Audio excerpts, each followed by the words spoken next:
This is Dan Aykroyd. He's progressive.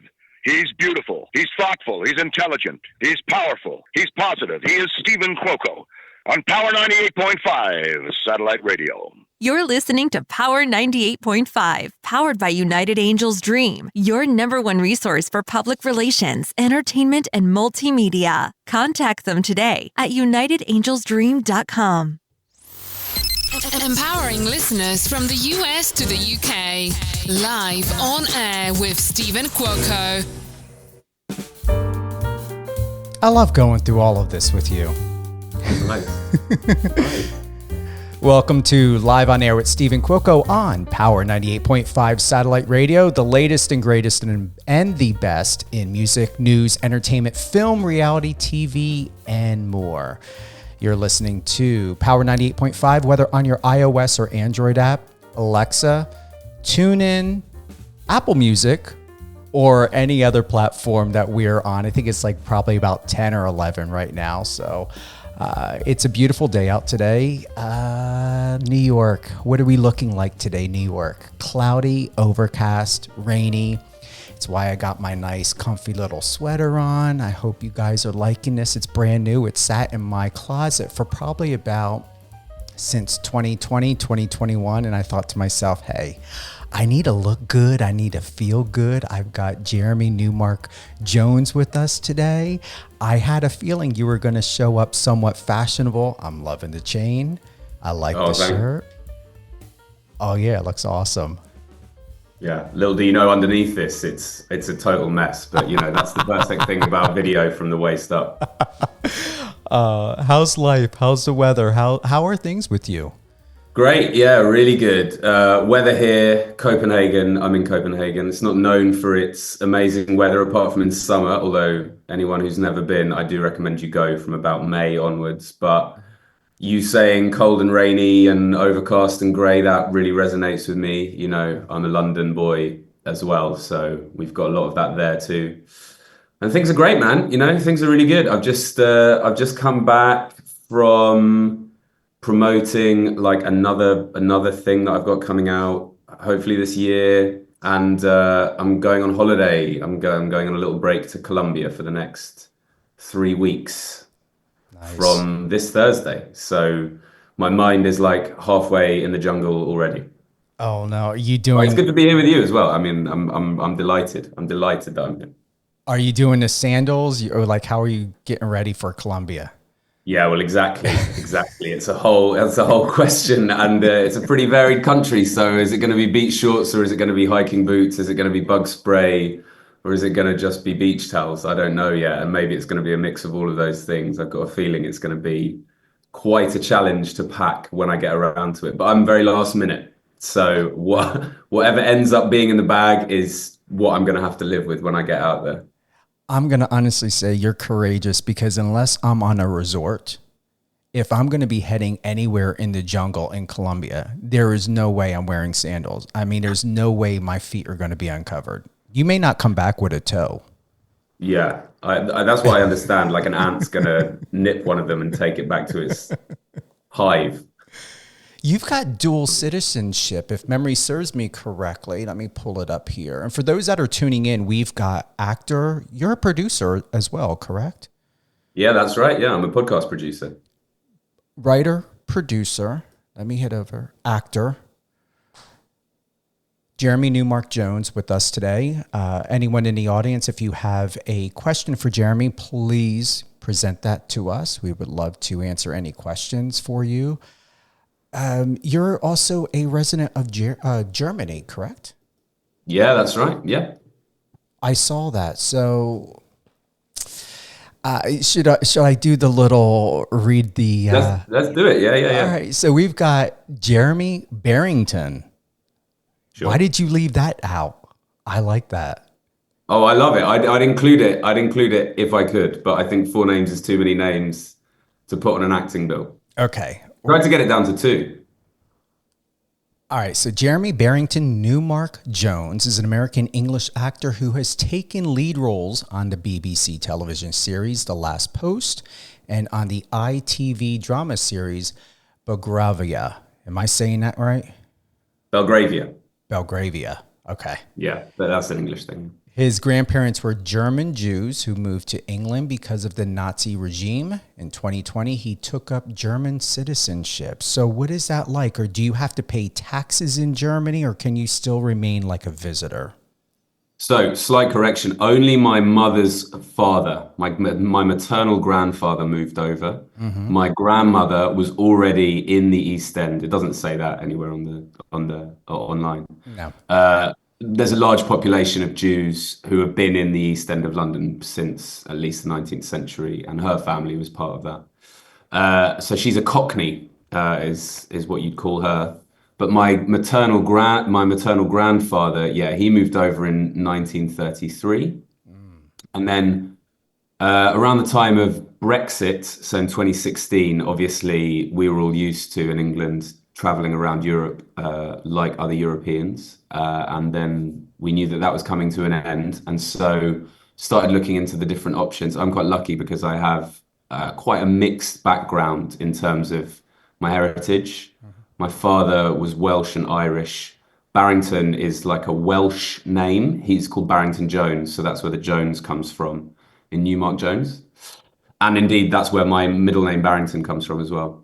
So he was Irish and Welsh. I could have gone the Irish way. My brother Robert Newmark, who's also an actor, he went the Irish way. I went the German way. And then, obviously they were super backed up because everyone suddenly found out they had like a German grandparent or whatever. Especially Ireland. Ireland was like the worst. Like half of the UK have one Irish grandparent, and that was all you need. Germany, it was a little bit stricter. It was more to do with people who'd lost their citizenship because of the regime. And so I applied. Now I don't have to pay tax. I didn't have to go through a lot of the stuff that the other German citizens have to go through when they're doing their test. For example, I can't speak German. I can speak other languages, but I can't speak German. But a lot of other German citizens have to take this kind of proficiency test, to prove that they can speak the language.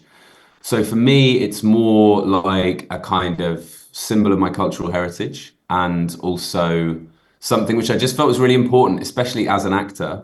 A lot of this work that I've done, including the most recent film that I did, which is How We Came Into Contact with Each Other, The World Will Tremble, that was filmed in Europe.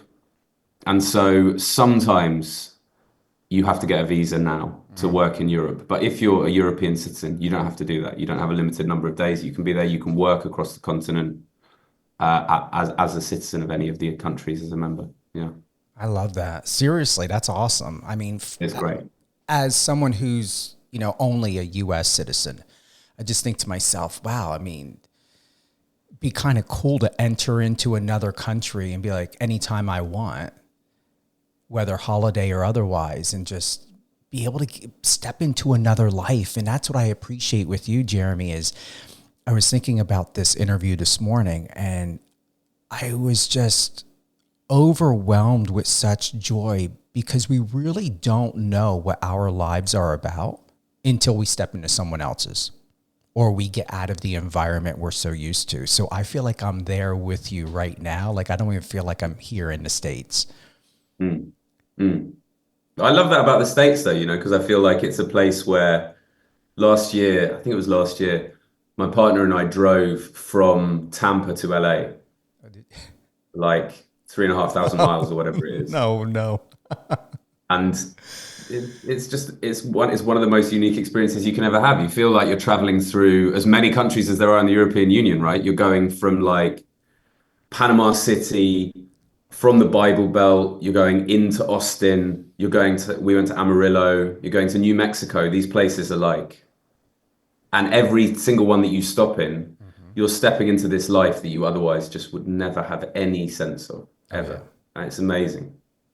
I'm thinking why I was chuckling a little bit is I was thinking about the Midwest, and depending on the time of year you were doing that, Jeremy, is because the storms are brutal when we think about Michigan, Vermont, even Tennessee.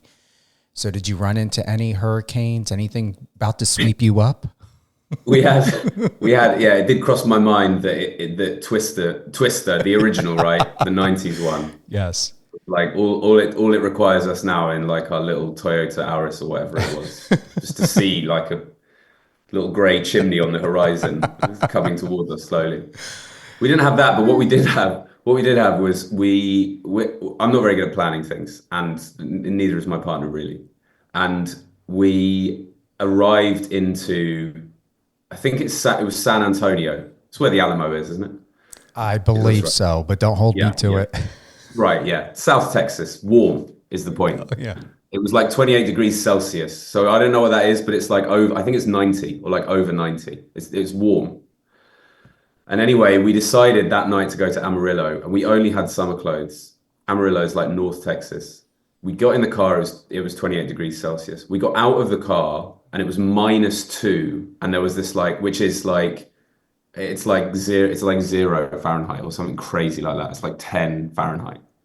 And there was this wind blowing, and I was like, I almost had like frostbite and shock from the cold, because it was just such an incredible change, right? And I was thinking, it's the same state.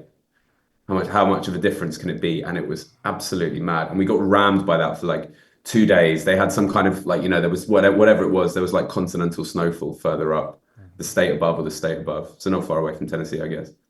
Yeah. You know more But about the luckily we U.S. avoided the most of it. It was good. It was good most of the time. Yeah, I was about to say, you know more about the U.S. going through than I do. That's the classic thing, isn't it? It's a classic thing. I will tell you this, never, unless you're adventurous or you're going to do a film. I did a drive from Colorado to Nevada. It was the scariest thing, because when you are driving in those mountains, if something happens, you go over an embankment. There's no guardrails. There's nothing to stop you from going over those mountains. I was like, how can this exist? Tractor trailers are driving on these scary mountains, these mountains to where there is nothing to save you. Oh, yeah. Yeah, first and last, no. So lucky you, I will... I'm just going to put it out there, and maybe I'm going to get a kick in the butt because of saying it anytime I say the word never, but I will never do that. People have said, oh, do cross country. I was like, you are out of your mind. I'm getting on a plane. I'm getting somewhere in 2 hours or 5, and I'm not dealing with having to go up mountains and terrains and having buck come out in front of me. Did you experience that yet? Having elk or anything? We saw some dead ones. We didn't have any that like we had to swerve out of the way of, luckily. Mm-hmm. But yeah. I've had that. I did that. I'm one of those people who likes doing it, but I can completely sympathize with the reason why not. But me and some friends ages ago now, 17 years ago, drove down Australia. Mm-hmm. And that we had like kangaroos would just come out in the middle of the road, and you'd be there. It's like a single lane highway that goes around the whole country. Oh. And so we had a lot of that. We had a lot of, they weren't buck, and it felt worse because they weren't buck. They're these unique creatures that you're like, you're almost going to kill yourself in order to avoid killing them, kind of thing. Oh yeah. When you were speaking about Texas, you felt the brutality of the humidity, correct? Did you feel that? Oh yeah. Oh my God. Yeah. Oh my God. In the South. Yeah. Humidity here in the States, whether you're in Florida, New York, Texas, or even LA, it is different everywhere. Oh yeah. And we were in New Orleans as well. Oh, were you? You had to have fun. That was great. I loved it. If I was going to do, what do you guys call it? You call it a bachelor party. We call it a stag do. Sure I'm not the first person. A stag do, Never heard of that. Okay. It's a bachelor party. Okay. And so I was there, and I was like, I think I could have that here. I feel like this is the kind of place where things like that happen, and people come back with, good stories, or one kidney, depending on the kind of time that they have. When we were chatting last night, if I may say, when you were telling me you were at dinner, I was wondering myself, I was thinking to myself, just a vibe about you. You kind of have this Henry Cavill vibe about you, and this vibe as though there's going to be a beer involved or maybe a scotch. And I was thinking, God, you got to be a hoot to probably have dinner with. Well, this also I don't know. I mean, I like this thing that we had yesterday, which is like a very Danish thing. This is a socialist country, right? Okay. Like literally, it's like constitutionally a socialist country, and they've got this thing where you can go and you do this like. It's called like a common eating would be the Danish word for it. You go to like a hall, there's like 150 people, and you pay like $10 Oh, wow. And you sit on a table with other people that you've never met before. And you eat and you break bread with them. So they make you, it's a bit kind of like church. They make you stand up and introduce yourself to the people that you're eating with. And then you eat. And it's like, the meal's like relatively simple. And so it's like a kind of the soup, potatoes, bread, beans, a beer or two, or a soft drink and whatever. But it's great. It's so great. And I think it feeds into that part of my personality, which is I really like being around other people. I get a lot from being around other people as well. Well, obviously you're an introvert. You're definitely kinesthetic. I felt that as soon as I came on, like your eyes just are aware. You're awake.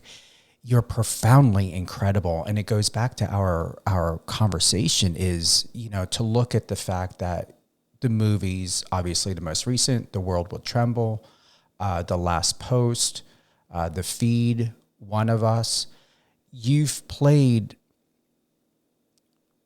characters or people that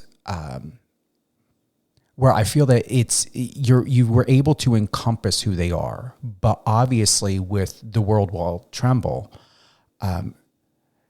you encapsulated that person so well that when I watched your interviews and to just go over some past clips of your other reels and going over your sizzle reel, I'm thinking, wow, this isn't Jeremy.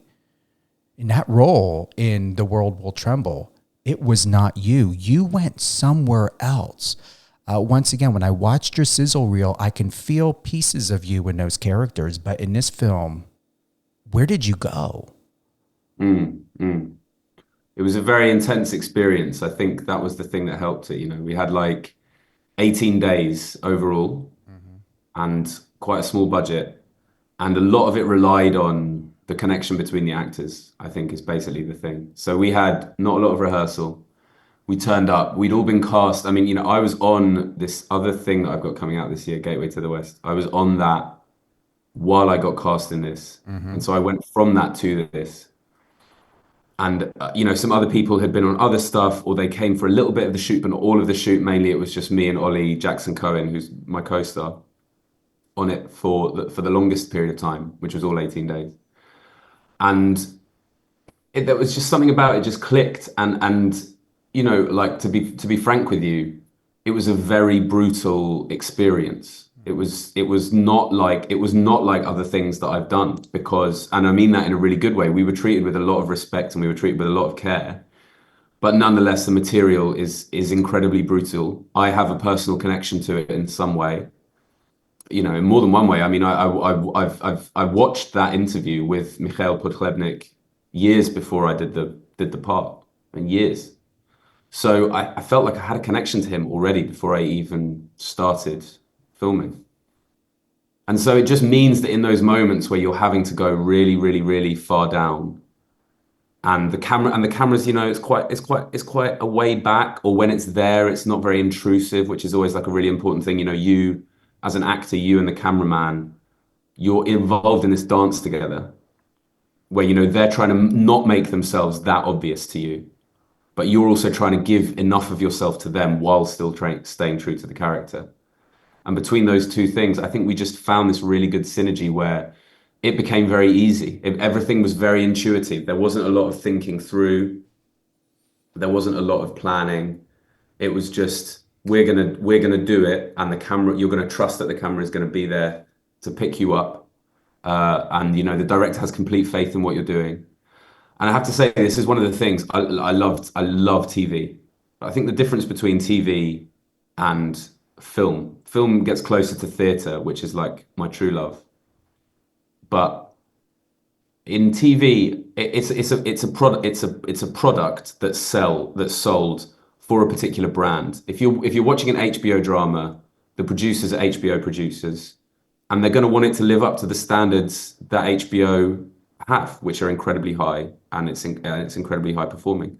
So I think there's a certain level that can go along with that stuff, where sense of control gets into it. We have to show this bit. This is important for the story. This rewrite's just come in because this is a lot better. With film, especially with something like this, where the budget was small and the team was small, you really got a sense of like, we're fully collaborating on this. you know, it's you're giving all your trust to me, I'm giving all of my trust to you. And ultimately, I think that makes a really, really big difference in the final product because it makes it incredibly alive. Now, obviously, with that, you're taking more of a risk because you don't know how it's going to get sold. Could get sold to no one. People could not see it, whatever. But the actual process of it, I think it allows you to lose yourself a little bit more. What's perfect with this, Jeremy, is it's on Apple TV. And to give credit, yes, Apple TV is not a Netflix. It's not a Hulu. They're not out there worrying about pounding out a bunch of projects to try to have this huge catalog. They're strategic. They're smart. And I was excited to watch it on Apple TV because I highly respect the quality. I mean, if anybody who knows Apple TV does not take breaks or make excuses to come a couple. If they are a 10, they're going to make sure they're a 15. Yeah. There's nothing below that.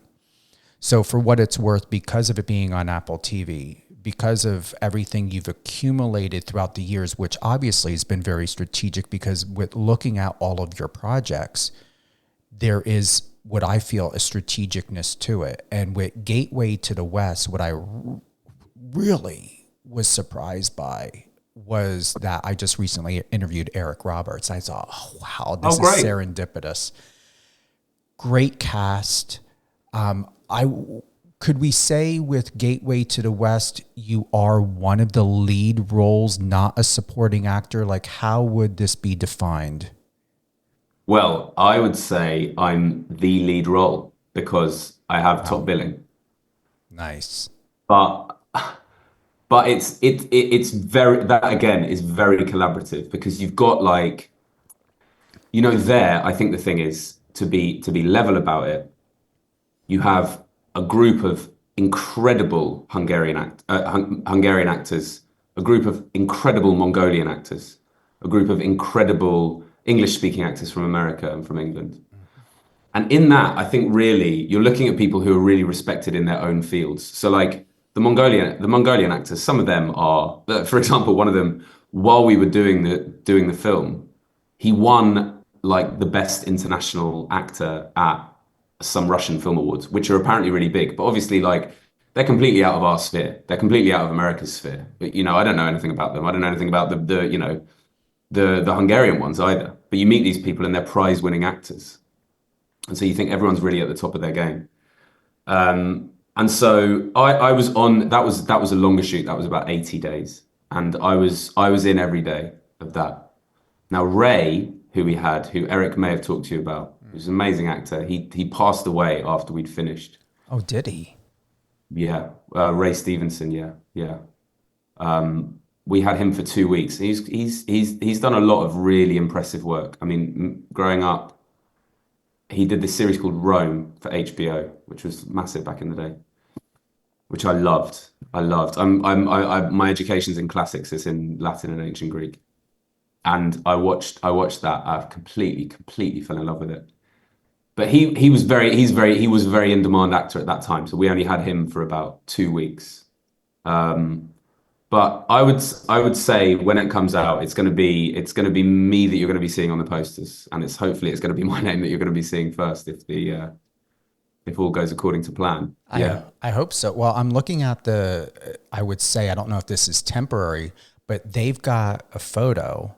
Did you see the poster of half of your face, but it's a good part of half of your face? I mean, you dominate the poster. Yeah. It's beautiful. I love that poster. It's gorgeous. Let me see. Can I blow it up? Yeah, I can. Yeah, you command. This is what I'm just enthralled, if that's the right word. Just fascinated by you and just mesmerized. That feels appropriate to say. And I don't get mesmerized by many people, but you have this command.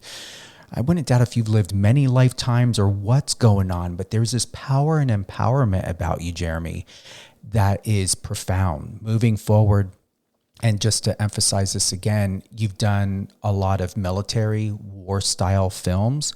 I want to see beyond that. I want to see like some psychological thriller, drama, maybe a mystery.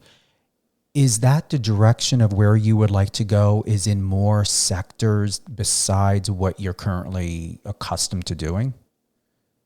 Yeah. There's for anyone who's interested in investing in film out there, the producer of Gateway to the West, Bill Chamberlain, and I are currently working on something which is a bit more of that style, which I can't talk too much about. Okay. But anyone who wants to reach out to him, Chelsea Pictures, Bill Chamberlain, you can get more details of that.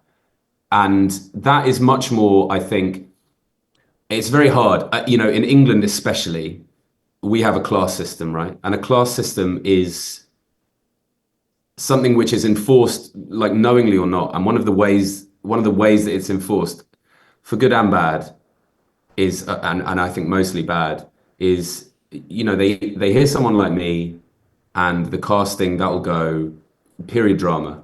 He's educated, he's white, he's going to be playing posh guys. Posh guys are often in the military, right? So especially in England, we're talking about captains in war, we're talking about people who fought at Waterloo, we're talking about that kind of stuff. But sometimes I think the problem with that, and this is one of the things I like about The World Will Tremble and Gateway to the West when it comes out, is you lose a bit of the emotional arc, because a lot of it is to do with you're playing the status of the character. It's you in relation to other people. The whole point about these men is that they don't break down and they don't show emotion. And I think that can be a shame. But the thing is, the other stuff, the emotional stuff, that everyday thriller, the psychological things, that can be the domain of anyone.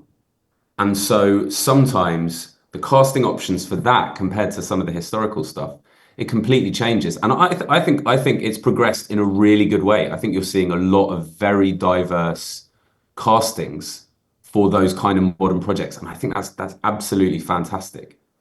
Now, I would be lying if I said I wouldn't like to also do that kind of stuff, because something I would love to do is reflect more stories of the modern world, right? I think the modern world is, we get so much power from our everyday lived experience, as much as we get from losing ourselves in something completely historical from 1,000 years ago or from the Second World War and all of that kind of stuff.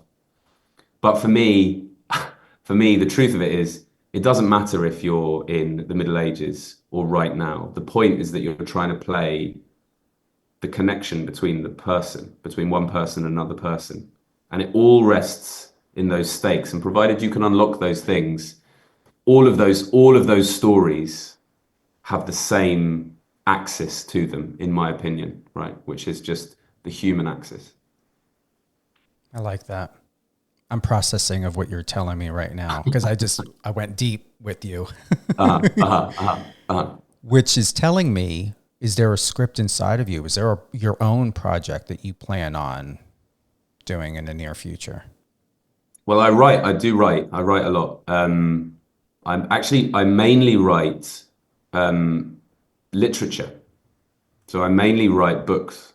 I don't write screen as much. And I think that's only because I've read really good screenwriters. And that's not me.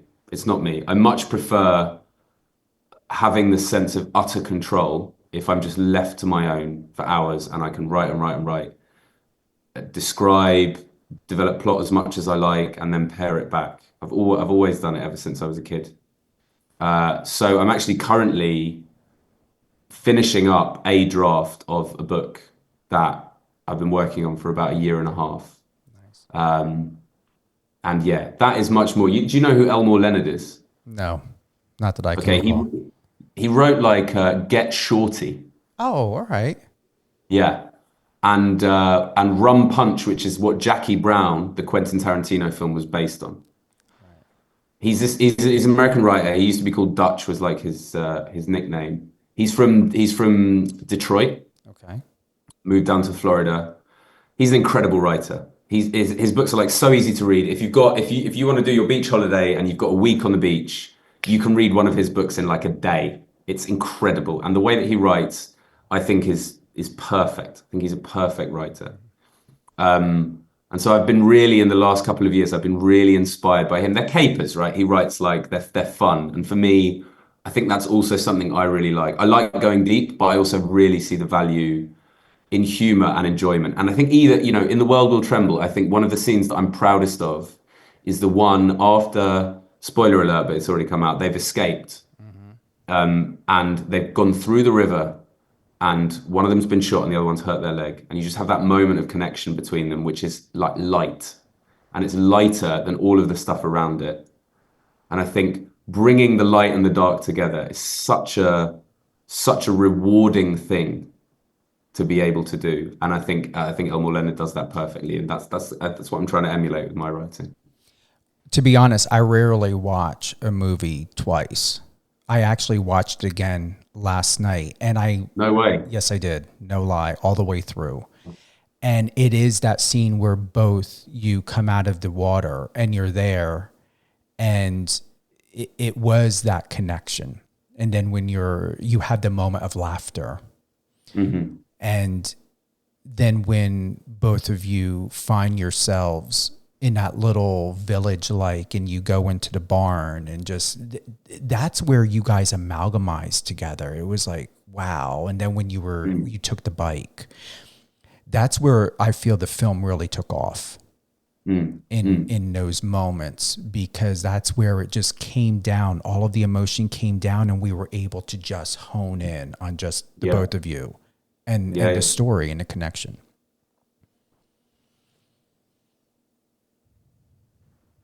I completely agree. I also think that was the moment with Ollie that I felt, that was the first moment that I really clicked in with him, because also they're alone for the first time. We filmed it mainly in sequence together.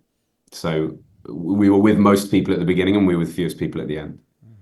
And so that's really the first time that our two characters are kind of seeing one another, And again, it's such a pared back production that you kind of really are. It's just you two on a riverbank and maybe a camera kind of somewhere, And I love that. It was an amazing experience. And that water was cold. Was it really cold? It was really, really cold. I mean, I'm talking, it was as cold as Amarillo that I was talking about before. 10 degrees, 8 degrees. It was a runoff from a mountain stream. And so we were filming in that, and we were shivering by the time that we finished that thing. We were sopping wet, we were shivering, yeah. And it was like March, so not warm. Are you proud of yourself and everything you've accomplished and you're continuing to accomplish, even with Gateway to the West, Jeremy? Are you proud of yourself? Yeah, I've had to take a few moments, I think, this year to remind myself that I've been very lucky in a way that lots of actors aren't, to be able to play these parts. I think it's one of the difficult things about our industry is, I'm talking to you about something that I did 2 years ago. I did pretty much 2 years ago to the month. And times have moved on since then. I've done a lot of plays. I haven't done a lot of screen work since then. Partly because those two films, I really wanted to see what would happen with them, right? And especially when you do something like that, you have a sense where you think all work is great work, but you want to be in a position when you have something like this coming out to be able to show it and be available to as many people as you can. But look, all work is great work. So I am proud of myself, because I had those kind of dreams I had, which are the kind of dreams that lots and lots of actors had. A lot of those have been fulfilled. But also the way that it is I like new things. I like the next thing, because you have the challenge, you're presented with it, you think about it, you think, how am I going to get around this? You spend, 4 months, 2 months, 1 month working your way through the character. And then you finish with it. And then you think, what's next? What am I going to do next? How am I going to fill up the next 6 months with something that I find equally as satisfying? So I am proud of myself, but I find it very, very hard to ever rest and settle. I find it really hard to do that. So I'm more excited to see what comes next than I am proud of what's already happened. Well, you've got Columbia coming up, so that's going to be your rest. Exactly. And I won't have to achieve anything there, as far as I know. Yeah. We've got less than a minute. Any closing thoughts? I'm amazed at the power of social media, man. I'm amazed that you reaching out to me. It's like you discover all of these new people. I think it's amazing that we can talk like this, across continents. And I feel really delighted to have been invited on this show. I feel really delighted to have the chance again to talk about some of my work because it makes it feel, real, and it can feel very unreal when it's just on a streaming service. And it's there, and you say to people, "Oh yeah, you can watch it or not watch it." So I'm really delighted to be able to be here and talk with you and whoever's listening as well. Absolutely, thank you again. For those that are tuning in, we've got actor, producer, writer, Jeremy Neumark Jones. Gateway to the West. We don't have a release date yet. No. Summer should be summer. Okay. Yeah. Budget. They only had 13 million on that. Wow, that's small. Small, but you can get a lot done for that in Hungary. A lot. Wow. Yeah, so it should be. I'm thinking it's going to be very visually impressive. We built a whole Mongolian camp, a castle on the hill. We had arrows, we had archers, we had horsemen, the works. So it's going to be something special, I think. Awesome. I know we're going to get cut off in a little bit. The Zoom, they cut you off right at that second. Brutal, man. Right at that second. Should I give you a call back after we get off real quick? Yeah, sounds great. All right, yeah. I'll call you back. Thank you to everyone who's tuned in to Live on Air with Stephen Cuoco with Mr. Jeremy Neumark Jones. Power 98.5 Satellite Radio. Have a great day.